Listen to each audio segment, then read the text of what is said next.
Good morning, Simon Breakspear here, coming to you from Sydney, Australia. Now, I've got to tell you, the whole world is watching to see what Ontario does next. And what you've done over the last 10 years, 12 years or so has been truly extraordinary. And across the English and French-speaking world, we've been looking to say, how can a system move forward so systematically with this clear moral purpose? But I think those of us involved in education, change and reform around the world realize that now we're trying to educate in faster moving times. We're trying to do all the things that we've done up until now that have worked well. But at the same time, we're asking more from our systems than ever before. We're asking, how do we build these broader set of competencies for every young person in their skills that ensure they'll be successful in future study and future work? How do we build more resilient communities that ensure that young people don't just have the cognitive skills, but they've also got the intrapersonal skills, both personally and in the relationships that they hold? And lastly, how could we really move to the next frontier in equity? Not just talking about clear moral purpose, but ensuring that every young person actually really has the capabilities for success going forward. And so these are the big challenges that you'll find educators, policymakers, system leaders talking about in every corner of the globe right now. And so the reason I really wish I was with you in person is I'd love to be with you and be talking about, where do you think we need to go next? The focus of today, what I love about it is it's focusing on the how. I mean, your renewed vision is truly inspiring. It's terrific.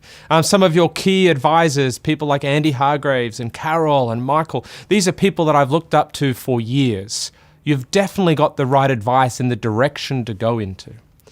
But the problem isn't actually necessarily getting the strategy right. It's all about the implementation, isn't it? It's all about how people on the front line, leading at the district office, leading at the school level, leading in the classroom, can make this real, practical and meaningful in their day-to-day work.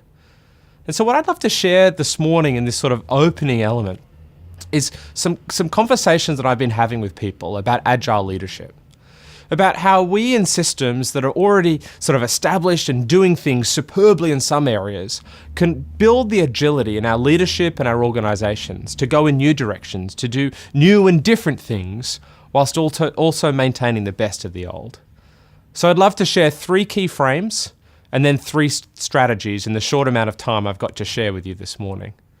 So 3 frameworks for leaders. And the first one in Agile Leadership is about being better all the time. I don't think any educational advisor or analyst would ever turn up to Ontario and say, this is a system that needs to be fixed. But you see, the best systems always look to get better. The best sports teams, the best hockey teams, the best teams are always asking themselves, yes, we've come this far, but where's next? What are the next horizons we need to push ourselves in? And so I suggest as leaders today have discussions at tables, over coffee together. Ask each other, how do we keep getting better all the time? How do we take the strengths of what we've done up until now, but ask the new questions of what we need to do next? The second frame I want to suggest is about radical incrementalism.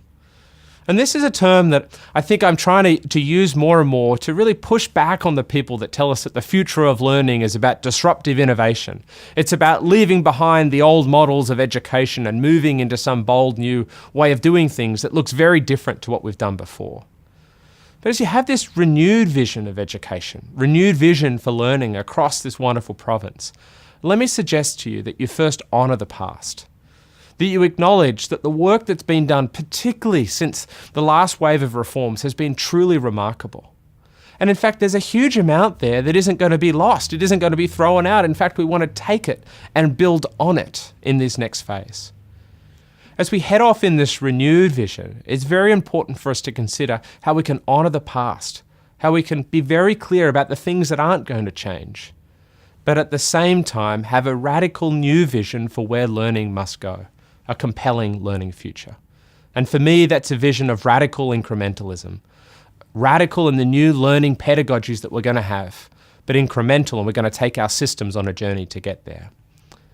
And the last frame that I wanted to share in this agile leadership to kick off the conversations this morning is to heed the human factors.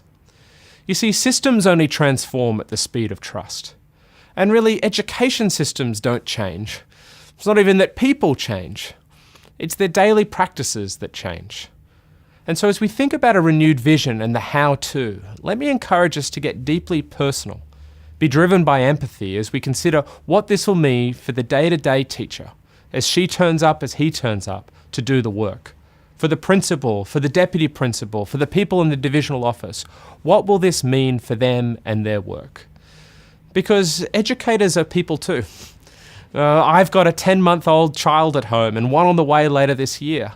I can tell you that that's taking a lot of my bandwidth, both emotionally and cognitively. And you come to me and you say, oh, can you add this new practice? We're heading off on a new renewed vision. And sometimes actually what may look like resistance is actually just overload. There's things going on in personal life. There's things going on in school life. And so I think as we as leaders think about how to really drive forward the execution of this renewed vision, we need to think about what's going on for people. How do we make this simple? How do we make this clear? How do we make this motivating? Because changing routinized practices is pretty hard. I wonder who in the room is able to touch type. I know, unfortunately, I can't. I wish I could. And instead, I have this mode of typing that's sort of fast on one side, and there's only about 2 fingers that work on this side. And every now and again, I tell myself, you've got to learn how to type properly.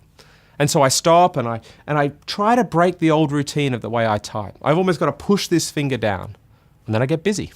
I've got a report due. I've got something due to the university. And so straight away I say to myself, I'll go back to the old way, but I promise I'll go back and learn that new, more effective way later on. You see, changing practice is as much about unlearning as is learning. And we need to consider what's it really going to take on the ground to support our teachers change their routinized practice of work. Many of them changed it in 2004, 2005, 2006, so they implemented the last strategy. And now it's comfortable, now it's routinized, now it's something that they can do, without really thinking about it all the time. And we're going to come along now and say, can you move again? Can you be more explicit and purposeful and systematic about what you're doing? And that's going to drain their energy.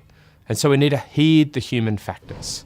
So 3 frames for agile leadership to kick off this morning. Number 1, we need to get better all the time.